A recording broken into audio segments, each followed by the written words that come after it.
and welcome to episode 5 of Fret Search. If you've not seen any of the other episodes, click on the link above and that will take you back to the first. Okay, let's start by solving last week's problems.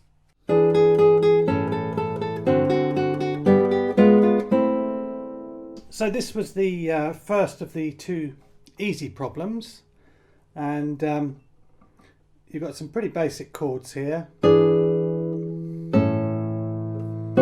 Fingerings were given, but the problem comes with the right hand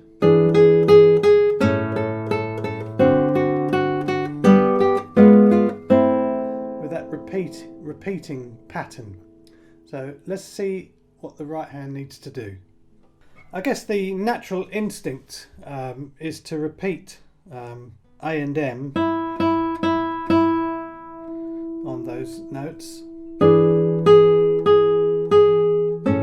Means you're going to have to play two M's in a row very fast. So A, M, A, M, M and A, and that won't do.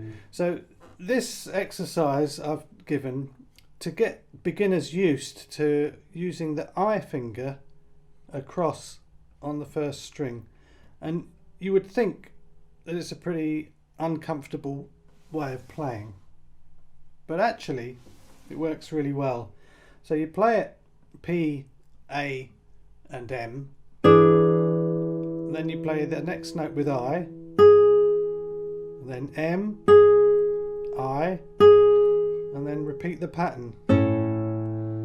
So it's A and M, I, M, I, A and M. And that I and A and M does begin to feel really very comfortable. So as a beginner, I think it's a pattern that you should practice and get used to. So let's see what it looks like once more.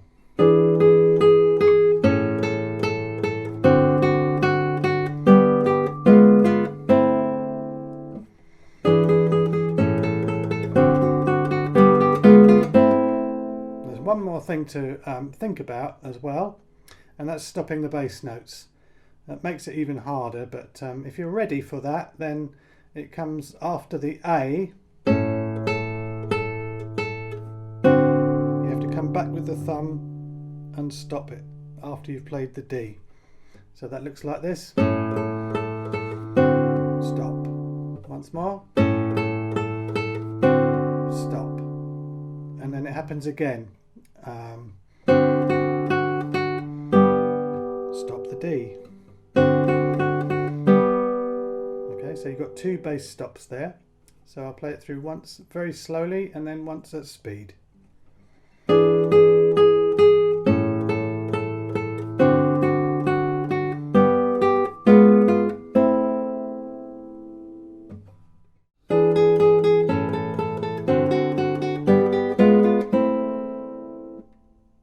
Okay, so this second extract we were interested in the left hand.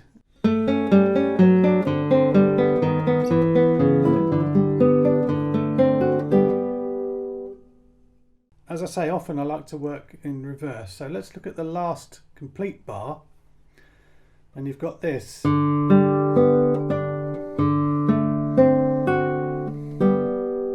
Now, I like that to be a chord that rings on like that. So look, the one before with the G arpeggio, we don't really want that. I'd like it to ring on, and so the alternative way of playing that is there. So that makes the other notes would be the D here and then the G with the fourth finger. So that rings on nicely now. Then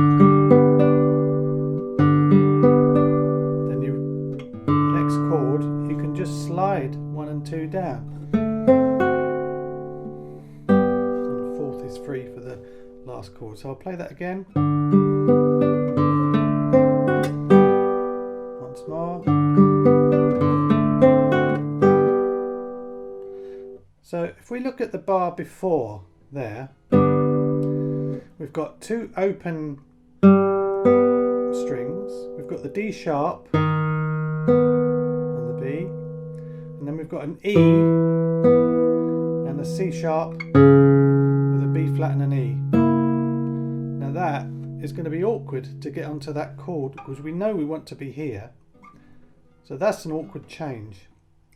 But it would be a lot easier if we were on the third finger here and the second on the B flat, and then we could just slide to that. So we need to be here. So working backwards, before that you've got the E and the B. So let's play the E with the first finger and the open B. And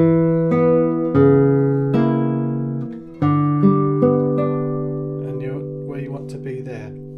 So let's look before that. You've got the two open strings, which are never a problem.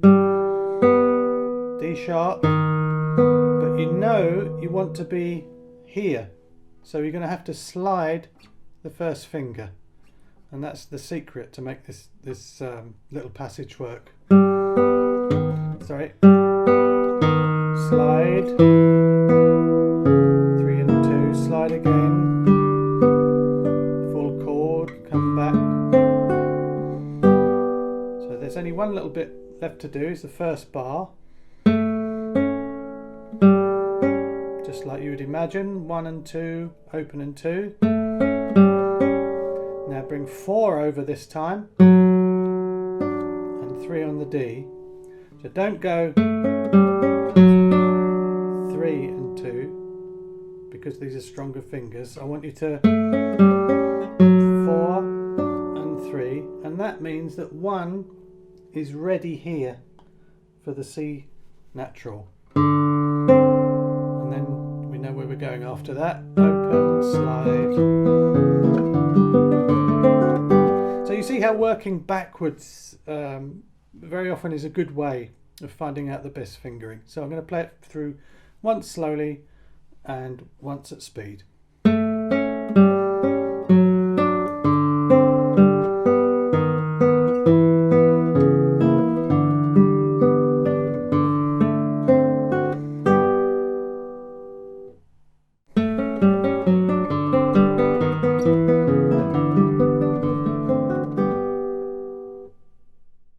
Okay, we'll have a look at the harder problem now, the Regondi passage. What you've come to realise as you do more and more of these is there's not infinite but hundreds of different ways of playing the same passage.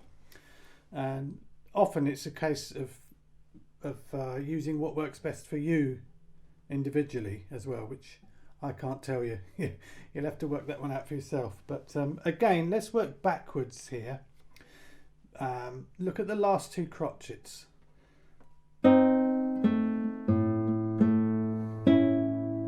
So that seems to me the obvious way of playing it. And we slide up 1 and 2 from the D sharp and B sharp. Now you might use 3 there, but I would recommend having 4 down as an anchor from here.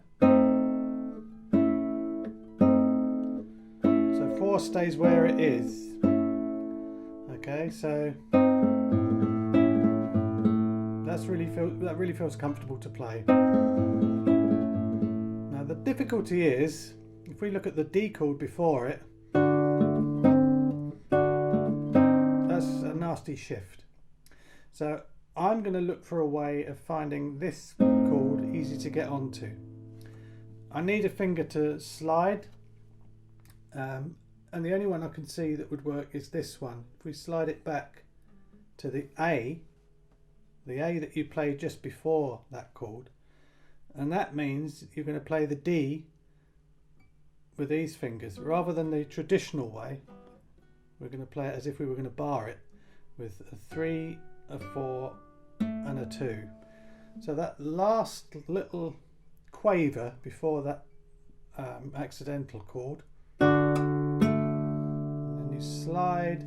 You've got 1 ready as well. That's another thing you can do. You've got 1 ready, and we're going to slide 2, and 4 is going to be the anchor. Okay, so it's going to look like this.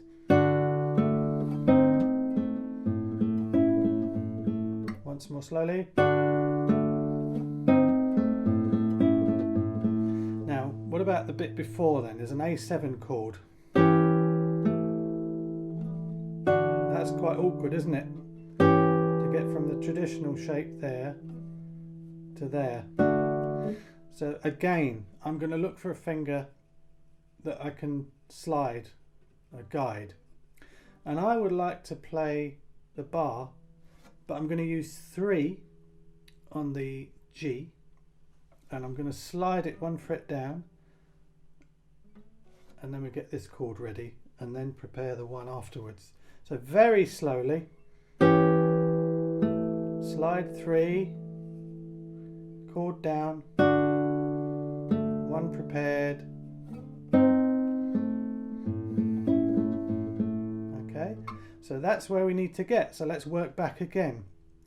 Let's go to the beginning of that bar. Now there's only one way of playing this. We could play it up here, but you're not going to do that. We're down here because of what's gone before, because you're slurring onto an open string before that. But now here I'm going to make a compromise musically.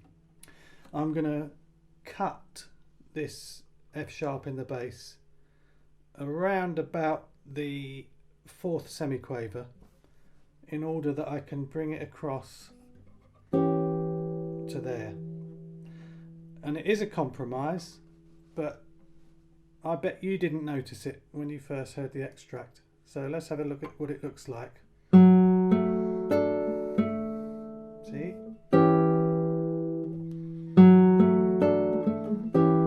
There we go, once more, very slowly, and you'll hear it cut. It's just cutting on that last semiquaver. But I think it's a price worth paying for what comes afterwards, okay? Now, let's have a look at this.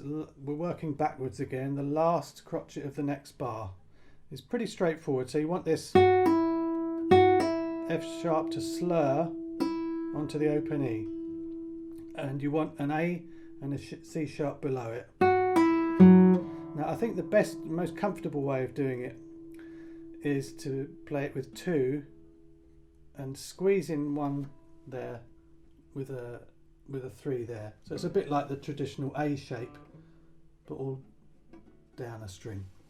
And the reason I do it like that and not that way round is because 2 is not giving 1 a lot of space there, and you're quite a long way from the fret. If you do it this way around, you're much less likely to make any buzzes. Okay, so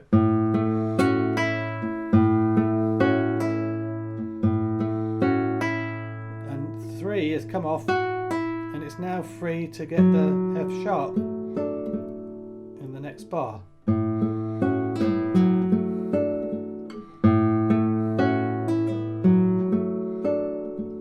Okay, now we're going to go right from the beginning now. So the D chord I'm going to play with a bar, and I'm going to use a reverse hinge. So I've got a little bar here, and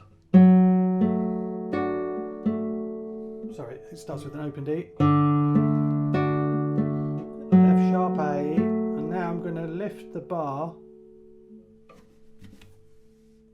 but I'm doing it in a way where the 1 is staying on the A.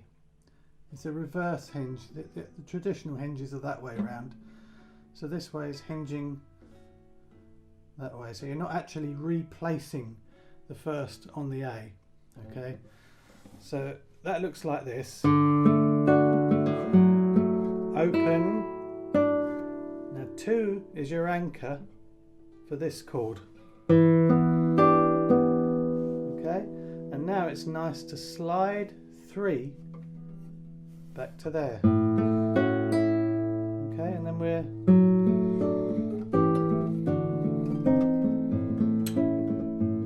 home and dry after that. So it's quite a tricky little passage, but it's nice to play. I'm going to play it for you slowly and then at speed.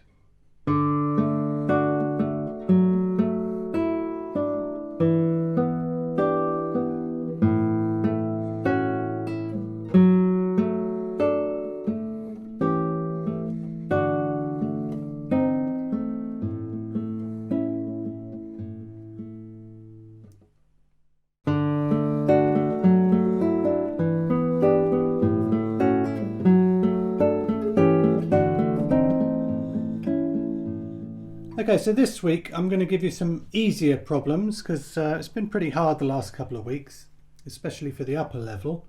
And I'm going to take these two extracts from the same piece, which is the fourth study in Segreris's fifth book of lessons. So firstly, the easier of the two extracts.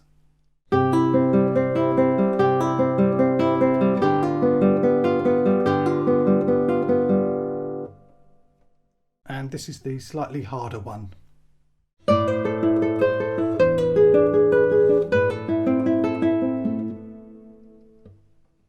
And the reason I've chosen these two examples is to show that it's a good idea not to rely on the fingerings given by books, but just use them as a guide, but really try and work things out for yourself. Because these two extracts are fully fingered, but I want you to find a way of making them work smoothly. Thanks for watching. Don't forget to subscribe, and I'll see you next Friday.